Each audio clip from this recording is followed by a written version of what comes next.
The joint meeting will come to order. The chair appoints as members of the committee on the part of the House to escort His Excellency Kishida Fumio into the chamber. The gentleman from Louisiana, Mr. Scalise. The gentleman from Minnesota, Mr. Emmer. The gentlewoman from New York, Ms. Stefanik. The gentleman from Indiana, Mr. Bouchon. The gentleman from Nebraska, Mr. Smith. The gentleman from Arkansas, Mr. Hill. The gentlewoman from Virginia, Ms. Kiggins. The gentleman from North Carolina, Mr. Rouser. The gentleman from New York, Mr. Jeffries. The gentlewoman from Massachusetts, Ms. Clark. The gentleman from California, Mr. Aguilar. The gentleman from California, Mr. Liu. The gentlewoman from Colorado, Ms. DeGette. The gentlewoman from California, Ms. Matsui. The gentleman from California, Mr. Takano. And the gentlewoman from Hawaii, Ms. Takuda. The President of the Senate, at the direction of that body, appoints the following senators as members of the committee on the part of the Senate to escort His Excellency Kishida Fumio, Prime Minister of Japan, into the House chamber. The Senator from Illinois, Mr. Durbin. The Senator from Washington, Mrs. Murray. The Senator from Minnesota, Ms. Klobuchar. The Senator from West Virginia, Mr. Manchin. The Senator from New Jersey, Mr. Booker. The Senator from Maryland, Mr. Cardin. The Senator from Hawaii, Ms. Hirono. The Senator from Kentucky, Mr. McConnell. The Senator from South Dakota, Mr. Thune. The Senator from Wyoming, Mr. Barrasso. The Senator from West Virginia, Mrs. Capito. The Senator from Iowa, Ms. Ernst. The Senator from Alaska, Ms. Murkowski. The Senator from Idaho, Mr. Risch. And the Senator from Tennessee, Mr. Haggerty.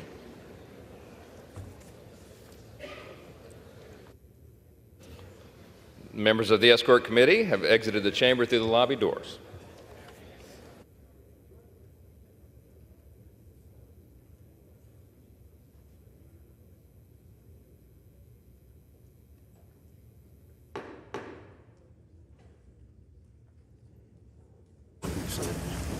Mr. Speaker, the Acting Dean of the Diplomatic Corps.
Mr. Speaker, the President's Cabinet.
Mr. Speaker, the Prime Minister of Japan.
Members of Congress, I have the high privilege and distinct honor of presenting to you His Excellency Kishida Fumio, the Prime Minister of Japan.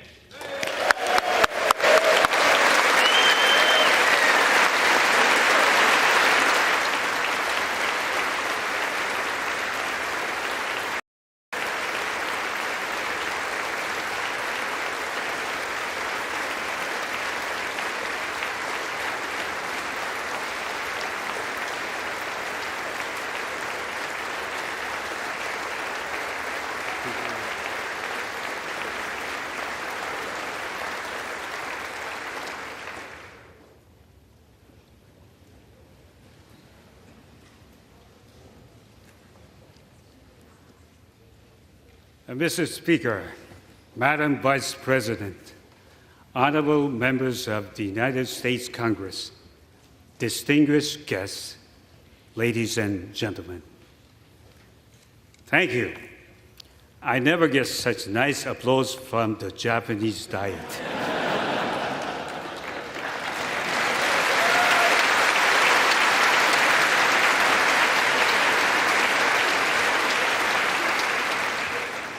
And let me introduce my wife, Yuko, who is in the gallery.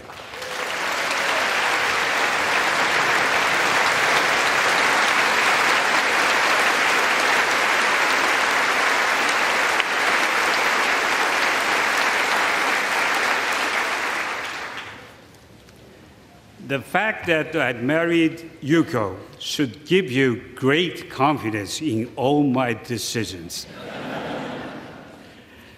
I'm truly honored to speak here in this citadel of democracy, and before you, the representatives of the American people. 9 years ago, the late Prime Minister Abe, who was a close friend of mine, stood in this very spot and gave an address titled "Toward an Alliance of Hope." I was foreign minister in his cabinet at that time, and I was deeply struck to witness the bond between our two countries. Since childhood, I have felt a connection to the United States, perhaps because I spent my first 3 years of elementary school at PS 20 and PS 13 in Queens, New York.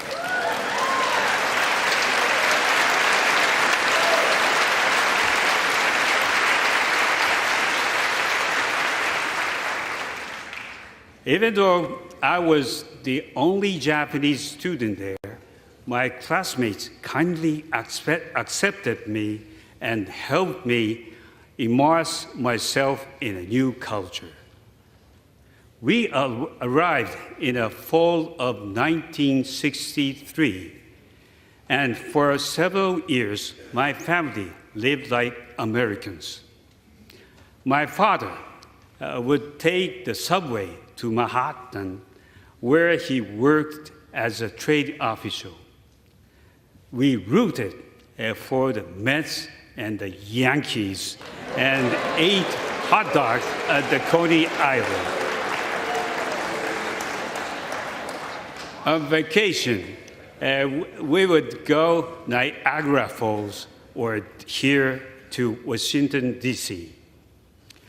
I remember things that were strange and funny to a little Japanese boy, like watching the Flintstones. I still miss that show. Although I could never translate Yabba-dabba-doo.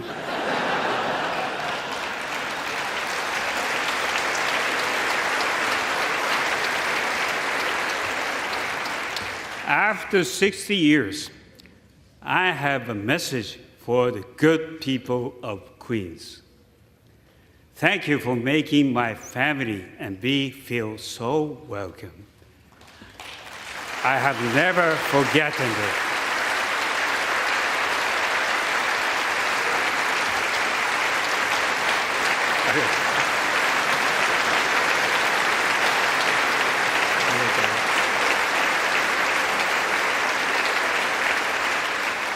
So I speak to you today as a long and close friend of the United States. I know that the National Park Service is undertaking a rehabilitation project in the tidal basin.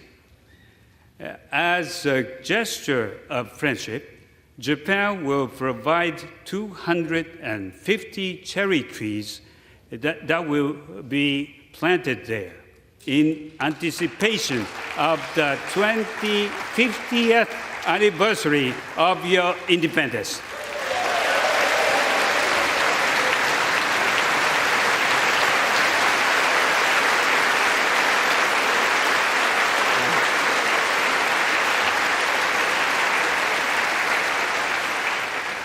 As you might also remember, the 1964 World's Fair was held in Queens. Its symbol was a giant unisphere, and the fair's theme was peace through understanding. And yet, we also know that peace requires more than understanding. It requires resolve.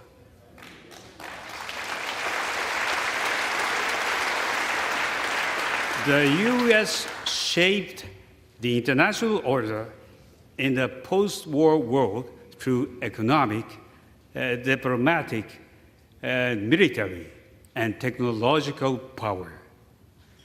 It championed freedom and democracy. It encouraged the stability and prosperity of nations, including Japan.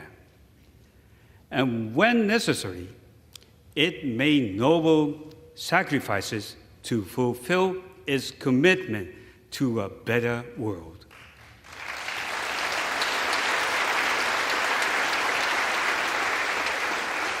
The United States policy was based on the premise that humanity does not want to live oppressed by an authoritarian state where you were tracked and surveilled and denied from expressing what is in your heart and on your mind.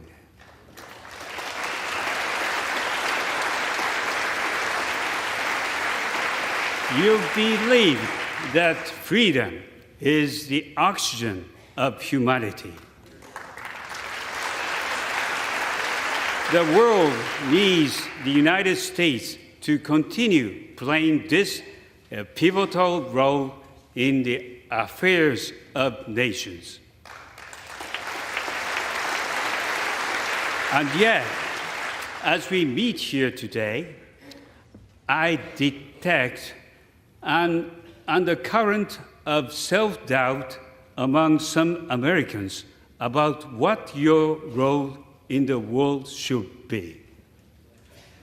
This self-doubt is arising at the time when our world is at history's turning point.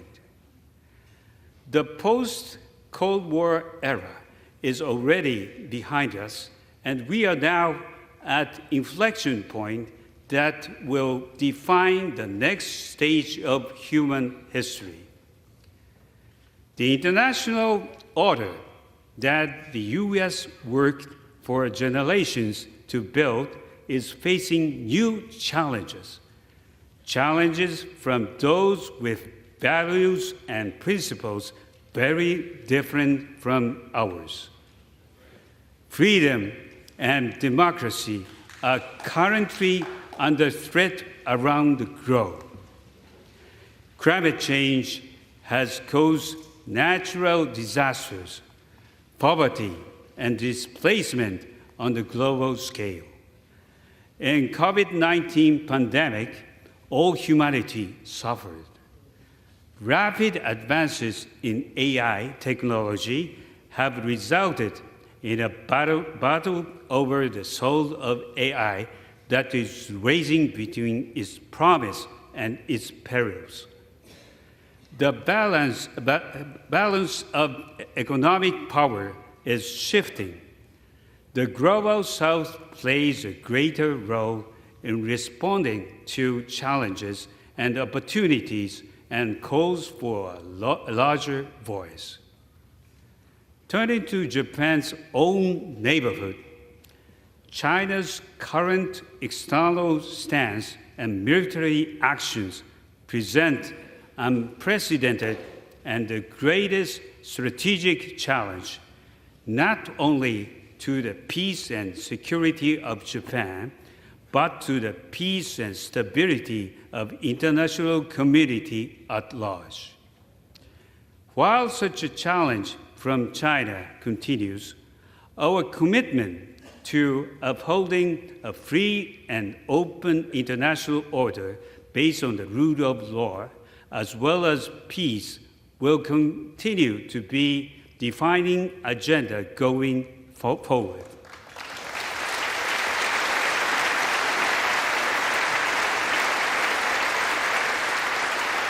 As a Hiroshima native, I have devoted my political career to bringing about the world without nuclear weapons.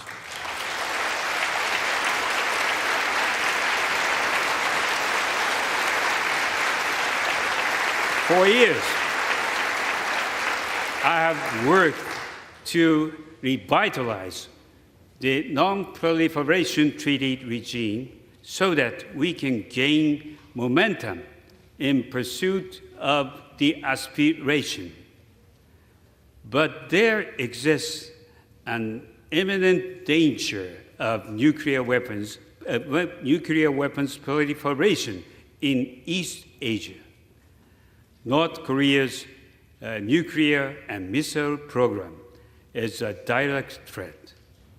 The issue of abductions by North Korea remains a critical issue. North Korea's provocations have impact beyond the region. It has also exported its ballistic missiles to support Russia's war of aggression against Ukraine, greatly increasing the suffering of the Ukrainian people.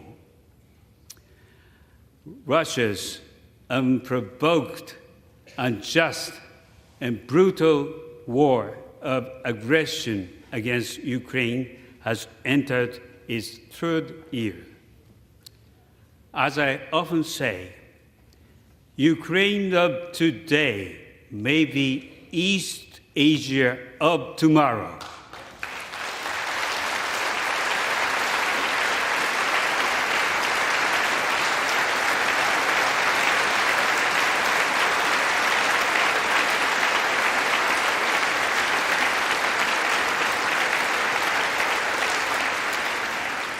Furthermore, Russia continues to threaten the use of nuclear weapons, which has contributed to worldwide concern that yet another catastrophe by nuclear weapon use is a real possibility.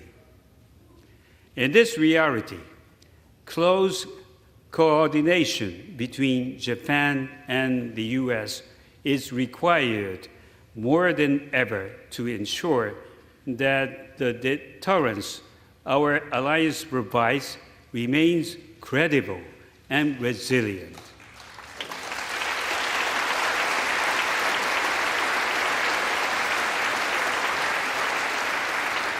New forms of oppression are being imposed on the world. Freedom is being suppressed through digital technologies. Social media is censored, monitored, and controlled.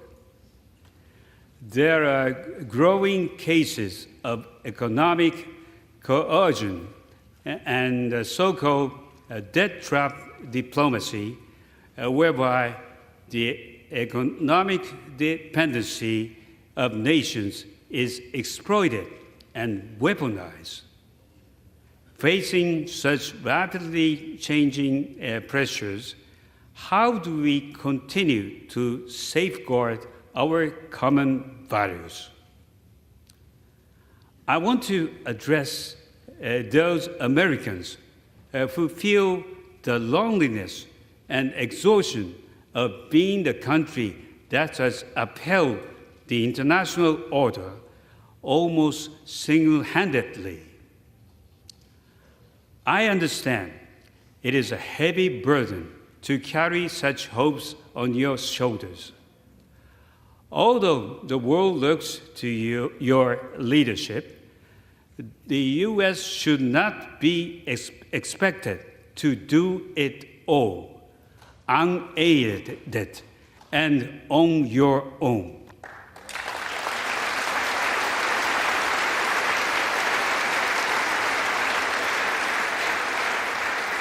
Yes, the leadership of the United States is indispensable.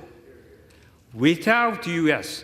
support, how long before hopes of Ukraine would collapse under the onslaught from Moscow?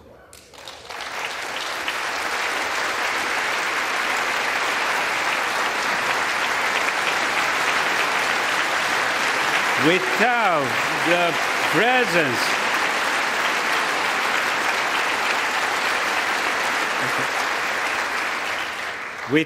presence of the United States, how long before the Indo-Pacific would face even harsher realities.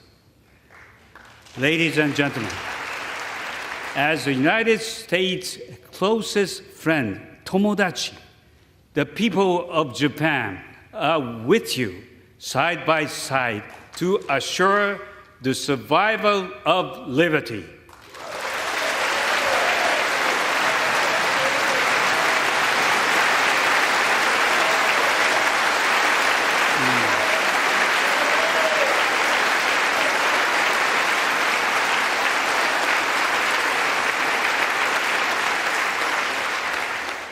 Not just for our people, but for all people. I'm not saying this out of my strong attachment to America. I'm an idealist, but a realist too.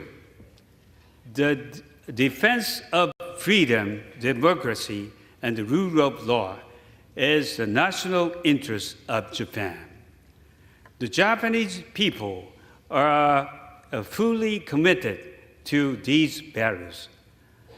I do not want to leave our children in a society where human rights were suppressed, where political self-determination is denied, where our lives are monitored by digital technology. I know you don't either.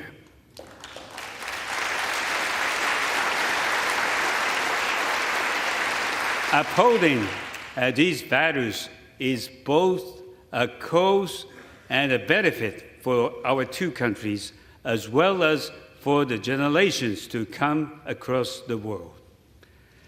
Right now, Japanese and U.S. service members are working side by side to deter aggression and ensure peace.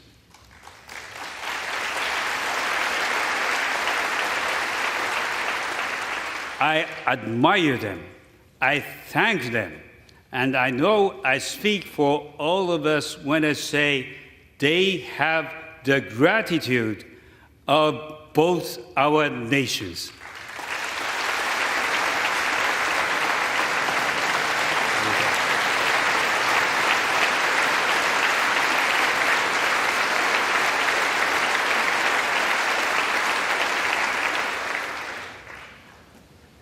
On the spaceship called Freedom and Democracy, Japan is proud to be your shipmate. We are on deck, we are on task, and we are ready to do what is necessary. The democratic nations of the world must have all hands on deck.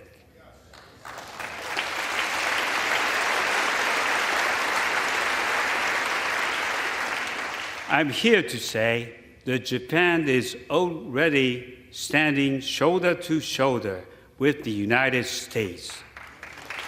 You are not alone. We are with you.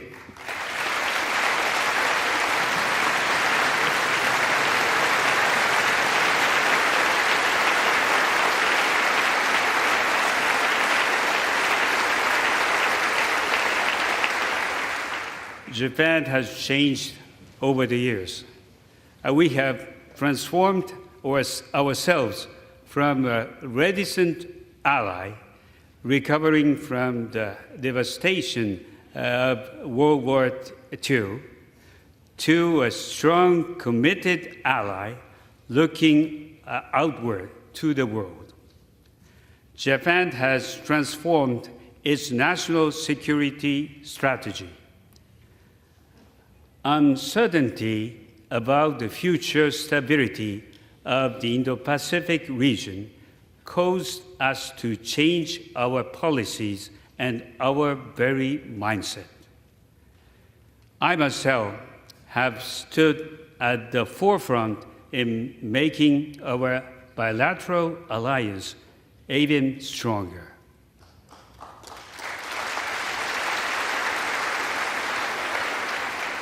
In 2022, we announced that we would secure substantial increase of our defense budget by fiscal year 2027 to 2% of GDP. Possess counter-strike capability and improve cybersecurity. Today, deterrence that our alliance provides is stronger than ever, bolstered by U.S. extended deterrence for Japan. Japan has taken strong sanctions against Russia in the wake of its aggression against Ukraine.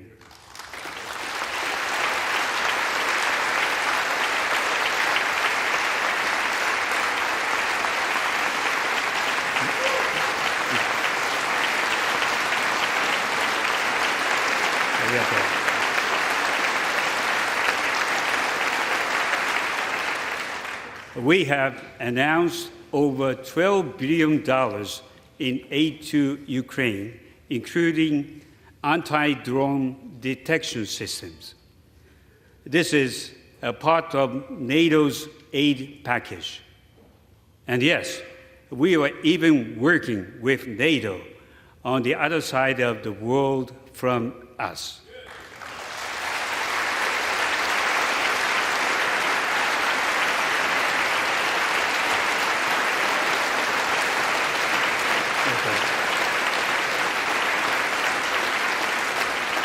I might add that in February, I helped devastated Ukraine get through these agonizing times.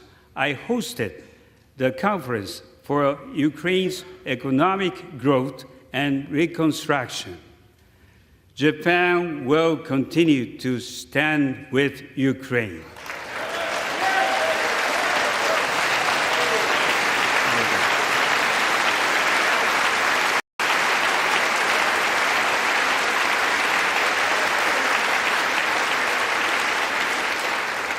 As the geopolitical landscape changed and as Japan grew in confidence, we expanded our outlook beyond that of being America's closest ally.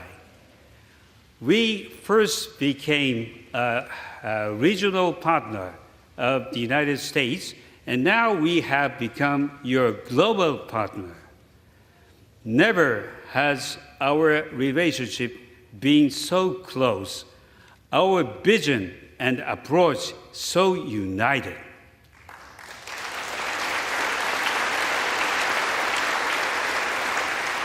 Today, our partnership goes beyond the bilateral.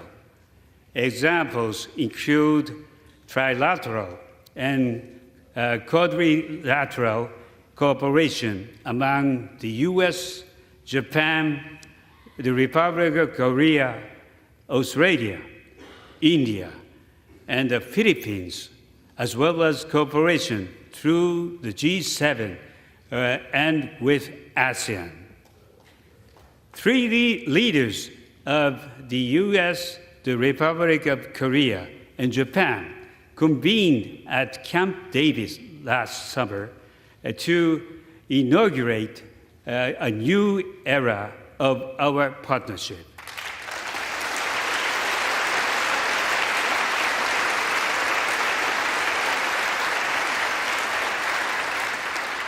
From these various endeavors emerges a multi-layered regional framework where our alliance serves as a force multiplier. And together with these like-minded countries, we are working to realize a free and open Indo-Pacific.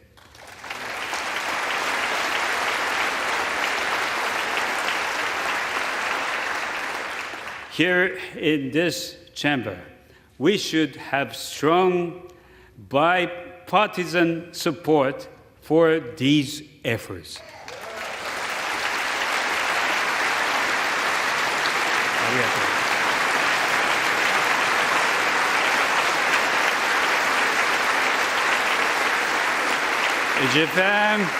Japan believes in U.S. leadership, and we also believe in the U.S. economy. Japan is the number one foreign direct investor in the United States. Japanese companies have invested around $800 billion, creating almost 1 million American jobs.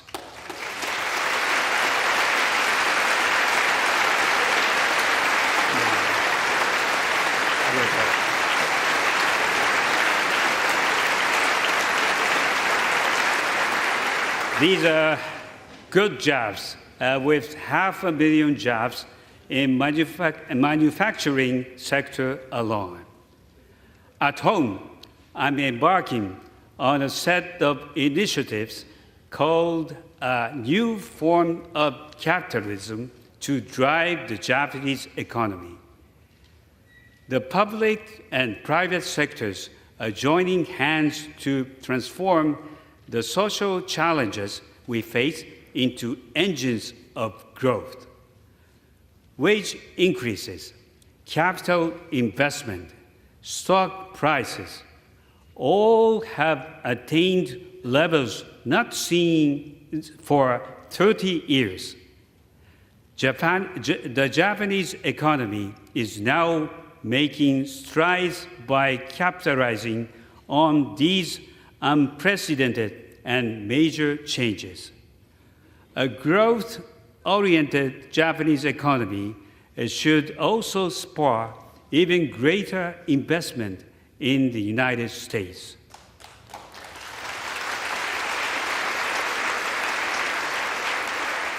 And we can then help boost the global economy to steer it toward a strong growth trajectory in the years to come. Just yesterday, President Biden and I demonstrated our commitment to leading the world on the development of the next generation of emerging technologies such as AI, quantum, semiconductors, biotechnology, and clean energy.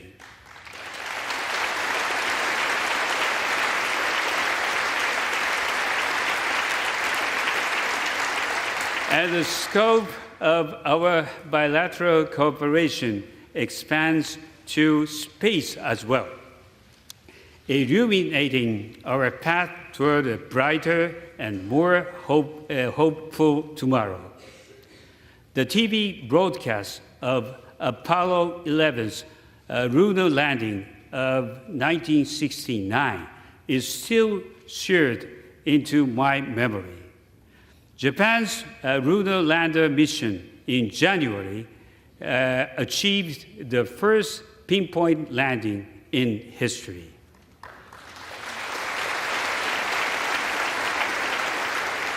Yesterday, President Biden and I announced that the Japanese national will be the first non-American astronaut to land on the moon on the future Artemis mission.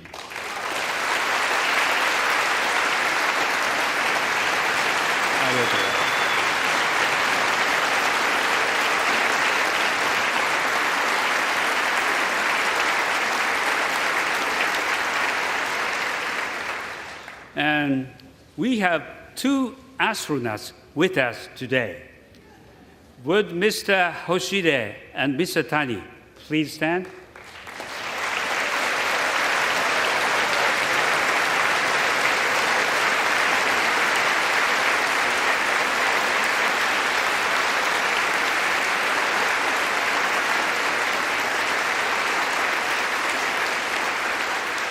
And Mr. Akihiko Hoshide has flown to space 3 times and served as commander of the International Space Station for 5 months in 2021.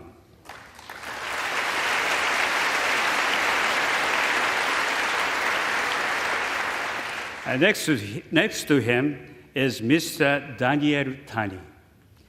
He is a retired Japanese-American astronaut who has conducted 6 spacewalks and in his 2 missions logged over 50 million miles.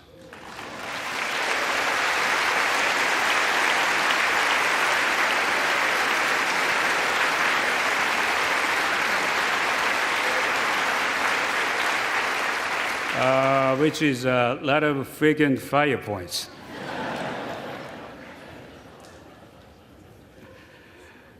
Mr. Hoshide and Mr. Tani are living symbols of our collaboration in space, and we will have many more such collaborations in the future. Thank you, gentlemen.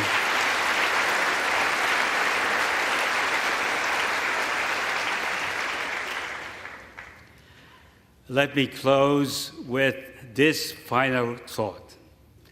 I want you to know how seriously Japan takes its role as the United States' closest ally. Together, we carry a large responsibility.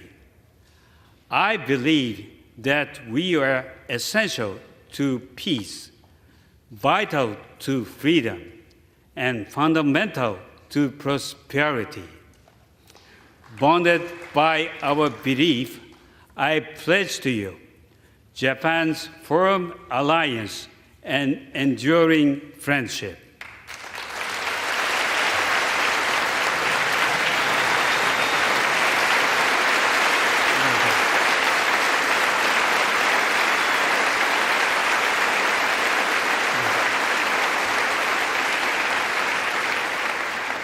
A global partners for the future. We are your global partner today, and we will be your global partner in the years ahead.